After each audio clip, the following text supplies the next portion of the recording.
have Crawford jumping up 2 weight classes to fight Canelo, who's a natural light heavyweight?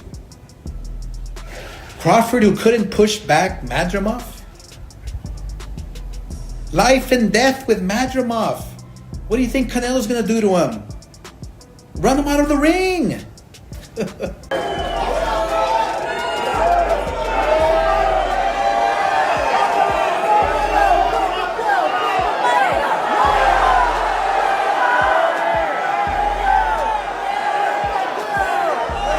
Oscar De La Hoya's sudden change of stance has ignited intense discussion just months ahead of one of the most anticipated bouts in recent boxing memory.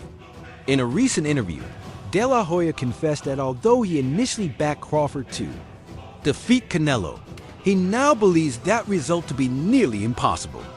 However, Crawford has fired back at De La Hoya's statement, confidently claiming that his win will come with ease. Canelo, and he fights at 168 plus, so I don't see me and him fighting. So what's the highest you could fight at realistically?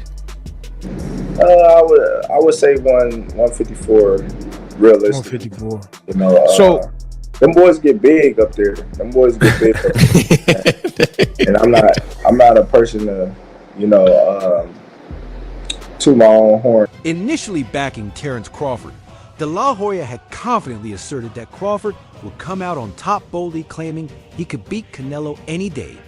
At the time, De La Hoya portrayed Crawford not as a smaller fighter moving up in weight, but as a naturally solid athlete, capable of performing at 168 pounds if he chose to.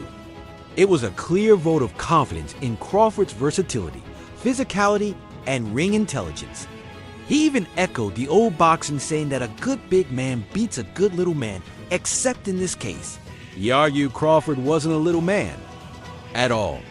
But in a surprising U-turn, De La Hoya now claims the matchup is heavily one-sided in Canelo's favor, dismissing Crawford's chances and calling the fight almost a no contest. The main cards, it will be 4 fights, and we will have Canelo Crawford and the co-main event, and 2 fights. One of them is Gerald and Miller, if we finish it. Then there is another card start earlier for free for everywhere. We are thinking to put around from 6 to 10 fights for talent. Terence Crawford wasn't about to let the sudden shift go unnoticed. Calm yet direct in his response, Crawford called out De La Hoya's flip-flopping, saying, one minute he says this about Canelo, the next minute it's something else. He pointed out that the upcoming fight, set for September 13th, isn't just a blockbuster in terms of names or titles. It holds historic weight. If Crawford manages to defeat Canelo and become undisputed in a 3rd weight class, it would mark a first in men's boxing history. Not even legends like Sugar Ray Leonard, Roy Jones Jr., or Floyd Mayweather have achieved that.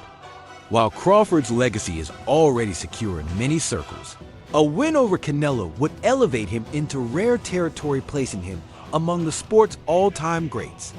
And yet, despite all the accolades and the technical mastery he's displayed, across divisions, doubts still linger, especially when it comes to the depth of his resume. I'm all about making history.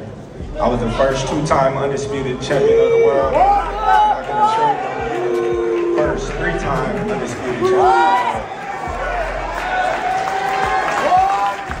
Eddie Hearn highlighted this very issue, acknowledging Crawford's undeniable talent, but also pointing out that hasn't shared the ring with top-tier opponents in their prime. It wasn't a criticism as much as a reflection on a broken boxing system that failed to pair Crawford with marquee names during their peak years. According to Hearn, Crawford's standout victories, such as his win over Ricky Burns, while commendable, don't stack up against the star-studded resume of Canelo Alvarez. Even Crawford's dominant performances against names like Kell Brook, Amir Khan, and Errol Spence Jr. come with asterisks. Brook and Khan were viewed by many as past their best when they faced Crawford, and Spence had lingering questions surrounding his condition after the car accident and lengthy layoff before stepping into the ring. Canelo couldn't knock out Charlo. Or you really think that he's going to knock out Crawford? I would pick Terence Crawford to beat a Canelo Alvarez, even at 168. Everybody can call me crazy and whatever you want to say. I get it. Y'all didn't believe me when I told you about Spence, but trust me, Crawford will figure out a way. I know a secret y'all don't know, and I ain't going to tell you why I would pick Terence Crawford, but it's part of the secret is the reason why I'm picking him to win the fight. On the other hand, Canelo's resume is deep and stacked with high-profile names: Floyd Mayweather, Gennady Golovkin, Sergey Kovalev, Miguel Cotto, Caleb Plant, and more. He's competed across multiple weight divisions, pursuing belts and chasing greatness at every step. While some of those wins, like those over Golovkin and Kovalev, came with their own context, whether it be age, timing, or controversy, the fact remains that Canelo has consistently faced elite-level opposition. That's a key reason why figures like Dela, Hoya, and Hearn, despite their own complicated history with the Mexican star, can justify leaning toward him in this matchup. Canelo isn't just naturally bigger, he's been tested and proven it. The sport's biggest moments against some of the best fighters of his era. I said before, he's a great fighter. But if you look at his career, mention one elite fighter. Just mention me one elite fighter. So Poster wasn't elite? Who? And yet, not everyone views the fight as a one-sided affair. For many fans and analysts, Terence Crawford's technical brilliance is the ultimate equalizer. His footwork, ring IQ, ability to switch stances, and razor-sharp timing make him one of the most dangerous fighters in the sport. Against Spence, Crawford didn't just win, he dominated, making a world-class opponent look out of his depth at times, showcasing patience, pinpoint accuracy, and composure rarely seen in the ring. Yes, moving up to super middleweight is a serious test, but for some, the clash of styles could help level the playing field. Crawford doesn't absorb many clean shots, and he's incredibly efficient with his energy. If he can withstand Canelo's power, the rest of the fight may shift in his direction, fueled by pure skill and ring intelligence. I think this fight does more for your career than fighting David Benavidez? You can see the career of Terence Crawford Benavidez. Terence Crawford is undisputed champion in 2 weight classes, many championship fights. So he bring me something to the table. Still, Oscar De La Hoya's sudden pivot has raised eyebrows, sparking speculation about his true motivations. Some believe his renewed backing of Canelo may have more to do with promotional strategy or a reassessment of risk than genuine belief. Over the years, De La Hoya has played both supporter and critic in Canelo's story, especially after their highly public and messy split win. Canelo parted ways with Golden Boy Promotions, but now with the rise of Saudi Arabia as a major force. In boxing, even long-standing grudges seem to be softening under the weight of money and spectacle. Saudi advisor Turki Al-Sheikh, who has quickly become the central figure behind many of the sport's biggest recent events, appears to be bridging promotional divides, bringing together names and camps, once separated by rivalry for the sake of global mega cards.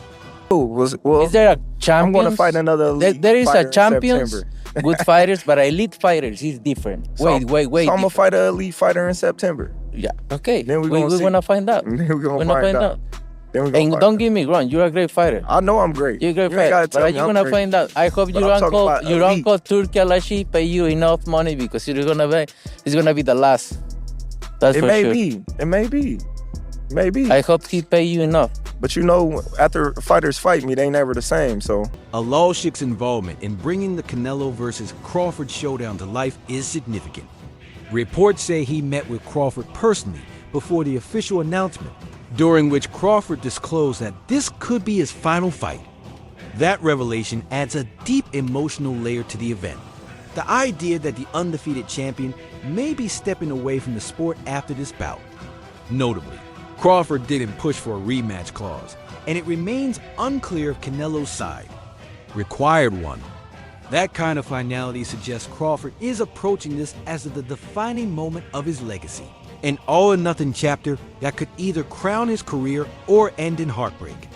Fighters don't always get to choose when or how they bow out, but in Crawford's case, this seems like a conscious decision.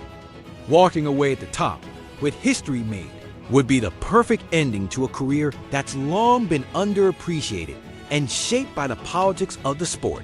Everything is on Terence Crawford's side, all the legacy, meaning he only has the opportunity to win the belts. Saul only has an opportunity to defend them. Terence Crawford has an opportunity to be in a 5 division and the only person to win all 4 belts in 3 separate weight divisions. Why is Saul taking this fight? And I'm going to tell you why. Because there's some things in life more important than just the belts. And that 20-year career that Terence Crawford made, that all that he has, is very valuable. Very, very valuable. He had 1 foot out the... The fight also carries a financial twist that could influence how it plays out in the ring. According to El Alshik, knockout bonuses will be up for grabs, not just in this bout, but as a feature in future events as well. Borrowed from MMA and gaming culture, the concept is now making its way into elite-level boxing. The timing is notable, especially in the wake of Canelo's lackluster victory over William Skull, which many critics labeled as dull and uninspired. If these knockout incentives encourage fighters to take more risks, it could shift the tone of high-level tactical bouts into more explosive, high-stakes affairs. For Crawford, who boasts a strong knockout ratio despite being known as a technician, the bonus could play directly into his sharp finishing instincts. For Canelo, a proven power puncher with an iron chin, it might inspire an aggressive start, testing whether Crawford can withstand punishment at 168 pounds. You need to put a small ring, the smaller ring in the... The only, hey Matt. Yeah. The only running that I'm gonna be doing is running upside his head, and I can assure you that. Facts. And he got a big head too.